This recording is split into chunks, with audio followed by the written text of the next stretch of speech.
America सरकार तालिबान की जो प्रवक्ता है जिन्होंने कहा है कि 20 साल तक लड़ लेंगे लेकिन कोई भी 1 इंच ज़मीन नहीं देंगे। अब अमेरिका में ये बात होने लगी है कि अगर हम तालिबान को कुछ प्रलोभन दें, कुछ उनके लिए सुविधाएं दें, तो क्या वो इसके लिए तैयार होंगे बगराम एयरपोर्ट देने के लिए। तो दोनों के लिए अगर लड़ाई नहीं होती है और अमेरिका ये ऑफर करता है और तालिबान को ये ऑफर पसंद आता है, तो दोनों के लिए विन विन सिचुएशन हो सकती है। नमस्कार दोस्तों, आज बात करेंगे एक इम्पॉर्टेंट डेवलपमेंट पर, और वो डेवलपमेंट ये है कि अमेरिका के, जिस तरह से ट्रंप ने, आपको पता है, 2-3 दिन पहले ही बोला था कि उन्हें अफगानिस्तान का बगराम एयरपोर्ट चाहिए क्योंकि उन्हें चीन पर नज़र रखना है, चीन के परमाणु कार्यक्रम पर नज़र रखना है। तो उसका जवाब देते हुए ऑफिशियल तरीके से तालिबान सरकार के प्रवक्ता ने कहा है कि अमेरिका चाहे तो 20 साल लड़ ले लेकिन वो 1 इंच भूमि भी अफगानिस्तान की और बगराम एयरबेस की नहीं देंगे। तो आइए इस पूरे घटनाक्रम को और इस पूरे डेवलपमेंट को विस्तार से समझते हैं और भविष्य में इसका क्या असर पड़ेगा वो भी जानने की कोशिश करते हैं। तो देखिए, जो मैंने अभी 2-3 दिन पहले वीडियो बनाया था इस बात को लेकर कि ट्रंप ने बगराम एयरपोर्ट वापस लेने की बात कही है क्योंकि उनको चीन के जो परमाणु टेस्टिंग साइट है लूप नूर, जो कि जियांजी प्रांत में है, पश्चिम चीन के, उस पर नज़र रखने के लिए इस बगराम एयरपोर्ट की ज़रूरत है। तो उस वीडियो में मैंने आपको ये भी बोला था कि हो सकता है भविष्य में तालिबान तो हालांकि तैयार नहीं होगा, लेकिन भविष्य में हो सकता है किस तरह के प्रलोभन अमेरिका सरकार द्वारा दिए जाएं जिससे तालिबान तैयार हो जाए। तो अब इसी पे बात चल रही है। अमेरिका सरकार तालिबान की जो प्रवक्ता है जिन्होंने कहा है कि 20 साल तक लड़ लेंगे लेकिन कोई भी 1 इंच ज़मीन नहीं देंगे, उस पर अब अमेरिका में ये बात होने लगी है कि अगर हम तालिबान को कुछ प्रलोभन दें, कुछ उनके लिए सुविधाएं दें, तो क्या वो इसके लिए तैयार होंगे बगराम एयरपोर्ट देने के लिए।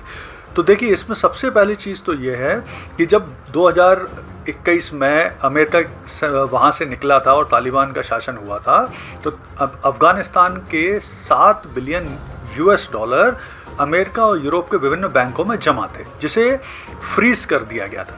तो अमेरिका अब तालिबान को ये प्रस्ताव देने की सोच रहा है कि वो जो $7 बिलियन हैं उसे अनफ्रीज कर दिया जाए। साथ में उसे अमेरिका द्वारा, अमेरिका के अलाई के द्वारा मान्यता दी जाए, साथ में उसे यूएनओ के द्वारा मान्यता दिलवाने का प्रोसेस करें। तो ये करने से हो सकता है तालिबान ये सोचे कि चलो उसे ये दूसरे बेनिफिट मिल रहे हैं तो बगराम एयरपोर्ट देने में उसे कोई नुकसान नहीं है। तो यहाँ इन चीज़ों पे बात चल रही है कि रियल लड़ाई की जगह इस तरह के प्रस्ताव शायद तालिबान सरकार को एग्री करने में मदद करें अमेरिका को बगराम एयरपोर्ट देने में। अच्छा, इससे बेनिफिट अमेरिका को क्या है? निश्चित तौर पे वो चीन का जो लूप नूर टेस्टिंग साइट है और परमाणु केंद्र है उस पर नज़र रख पाएंगे।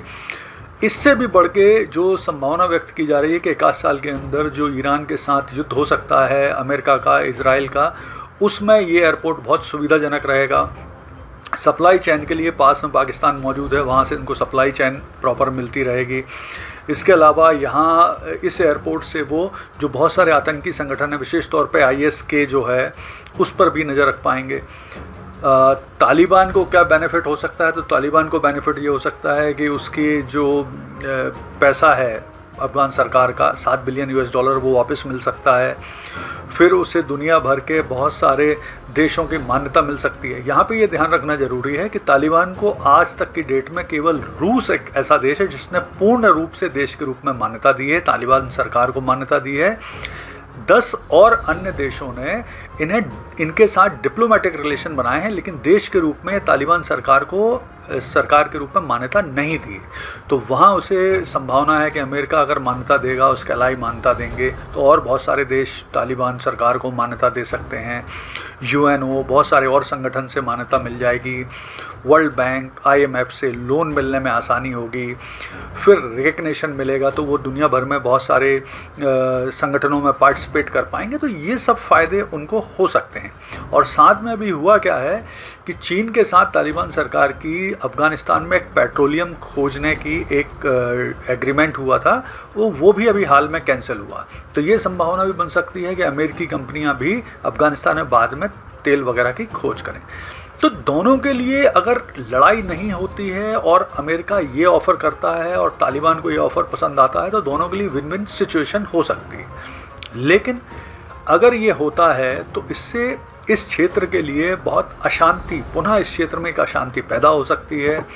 चाइना और रशिया के लिए तकलीफदायक हो सकता है पूरा मामला। भारत के लिए भी कंसर्न बढ़ेंगे, क्योंकि बगराम एयरपोर्ट पे, एयरबेस पे अगर अमेरिकी सैनिक मौजूद रहेंगे तो सारी सप्लाई मैनेजमेंट जो होगा वो पाकिस्तान से होगा, यानी पाकिस्तान फिर से महत्वपूर्ण बन जाएगा अमेरिका के लिए। तो ये भी भारत के लिए कंसर्न की एक विषय हो सकती है।